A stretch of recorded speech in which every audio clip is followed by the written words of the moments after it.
vous faites partie des quelques acteurs qui ont une vraie démarche, en tout cas pour la lecture, et vous aimez ça, vous pratiquez ça, et vous avez un sens pour ça. Ma première question, c'est que tous les comédiens, enfin, en tous les cas, c'est ce que j'ai pu constater, même des très grands comédiens, ne sont pas toujours des très bons lecteurs. Alors, comment est-ce que vous pouvez expliquer ça? Est-ce que vous êtes d'accord d'abord avec ça?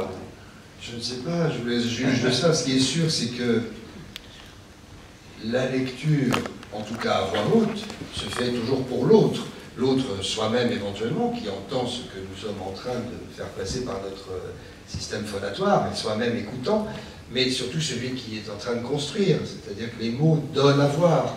Donc si l'on se soucie comme acteur de l'autre, de celui qui est œuvré par l'œuvre, celui qui voit, celui qui construit, celui qui produit des images, tout autant que soi-même, ben c'est une façon d'être acteur sur la scène. Et c'est vrai qu'il y a des acteurs qui s'occupent davantage de leur jeu ou d'eux-mêmes. Mais pour ma part, j'aime l'idée, et j'aime transmettre l'idée que tout cela, c'est une occasion qui nous est donnée, merveilleuse, de pouvoir être ensemble, et surtout faire quelque chose où l'autre participe tout autant. Voilà. Je suis heureux de citer un philosophe avec lequel je travaille régulièrement, qui s'appelle Bernard Stiegler, qui parle au fond de celui qui est non pas seulement le destinataire de ce que nous émettons, quand nous sommes artistes, quand nous sommes producteurs de signes, de symboles, mais celui qui est destinataire est surtout dessinateur. C'est-à-dire qu'il est lui-même en train de construire. Et le spectacle se fait avec celui qui est en train de construire. C'est une erreur de penser que l'on montre des choses. En fait, on donne à voir. C'est assez beau que l'œuvre soit faite pour œuvrer. Je n'ai rien à rajouter à cela.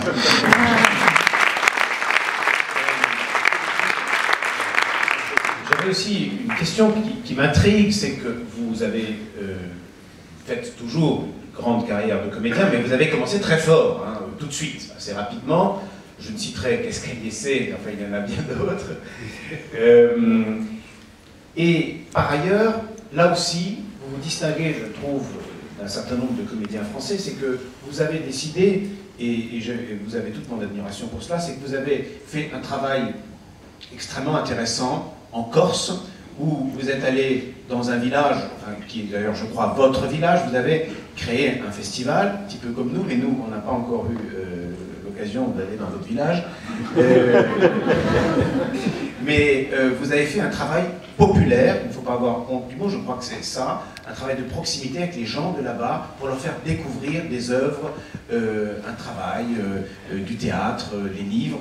Est-ce que vous pouvez nous parler de ce travail particulier et audacieux alors que vous pouviez continuer éventuellement à entretenir, on va dire, une célébrité naissante et vous avez fait le choix de varier votre travail?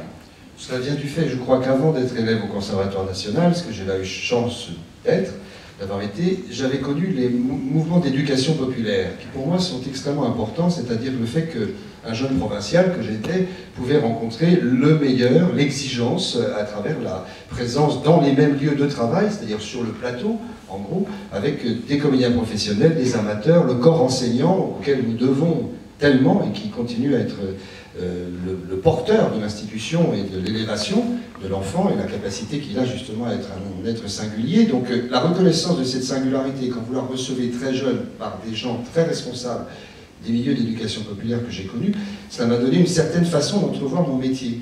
Et quand je suis rentré au conservatoire, c'est vrai que j'ai eu aussi la chance de faire beaucoup de cinéma, de jouer beaucoup, mais je me sentais un peu isolé dans cette relation que j'évoquais tout au début, c'est-à-dire le fait que la vedette, très souvent, elle peut se retrancher en elle-même, elle peut vivre dans un tour d'ivoire.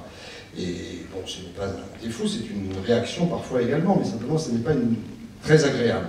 Donc le plaisir de pouvoir inventer des histoires communes m'a fait, dans la région de la naissance de ma famille, une partie de ma famille, inventer une aventure parce que la décentralisation théâtrale n'était pas allée en Corse. C'est la seule région de France qui n'a pas ni de centre dramatique ni de scène nationale. Et je voulais surtout que tout le monde puisse bénéficier d'une formation sans être dans une grande école, sans être... Donc ça ne s'adresse pas en fait aux comédiens, et ça n'est pas tout à fait un festival. C'est un lieu de transmission et de formation. C'est pour ça qu'on ne reçoit pas de spectacles, on n'achète pas par exemple des spectacles pour les diffuser. Mais c'est un lieu où les gens passent près de 30 jours pour certains, dans le grand moment d'été par exemple, construisent des spectacles ensemble, en étant enseignants, amateurs. J'ai une grande, la maison des amateurs, c'est bon de le rappeler, une grande attention envers les amateurs, car qu'est-ce que nous sommes d'autres que les amateurs quand nous commençons? Tout dépend de l'exigence à laquelle on met le niveau du travail. Donc des amateurs mélangés avec des professionnels, ça se trouve peu, des lieux réservés à cette intention. Le corps enseignant, encore une fois, qui mérite tant de recevoir et de partager une formation conjointe avec les acteurs et les artistes, surtout encore plus aujourd'hui, où il est question davantage de citoyenneté et de tout ce qui nous préoccupe en ce moment dans le faire ensemble. Donc vivre ensemble, en gros, c'est faire ensemble. Pour faire ensemble, le théâtre, c'est un lieu formidable, et cela permet à chacun, ceux qui voudront s'intéresser à cette aventure, peuvent aller regarder le site de l'ARIA, ariacorse.net, et vous verrez que c'est fait pour chacun, en delà, ou disons en dehors des circuits habituels ou traditionnels ou institutionnels. Chacun y est droit. Voilà. Dans ce que vous me dites, eh bien, je pense qu'on peut confirmer que vous êtes ici à la maison, puisqu'effectivement, c'est un lieu de pratique amateur qui reçoit des professionnels pour les spectacles, mais qui permet à des amateurs d'offrir des salles de répétition. Donc c'est ici aussi un lieu qui brasse tout cela, mais on n'en avait pas parlé avant. Non, nous ne nous connaissons pas, et je découvre avec vous, peut-être pour certains d'entre vous, parmi vous, il y a des initiés à cette aventure, la qualité exceptionnelle de ce qui est en train de se produire, c'est-à-dire le fait que des jeunes gens soient les premiers grands lecteurs auprès de nous, qu'il y ait cette capacité à écouter et à entendre, ce désir, dans le cadre dans lequel nous sommes, social et politique, tellement perturbés, de nous retrouver autour des auteurs, car ce sont eux, au fond, les premiers dans l'histoire, ils président à tout cela en tant qu'augmentateurs. Étymologiquement, ce sont ceux qui nous augmentent.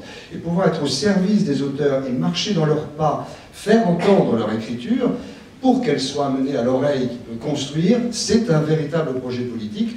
Et je travaille autant que je le peux, dans le cadre des institutions, notamment du ministère de l'Éducation nationale, pour qu'à l'école, les fondamentaux de l'école ne soient pas seulement lire, écrire et compter, mais lire, dire, écrire et compter. Toute notre citoyenneté, notre capacité démocratique peut être transformée par cette question. Je crois qu'on peut le dire.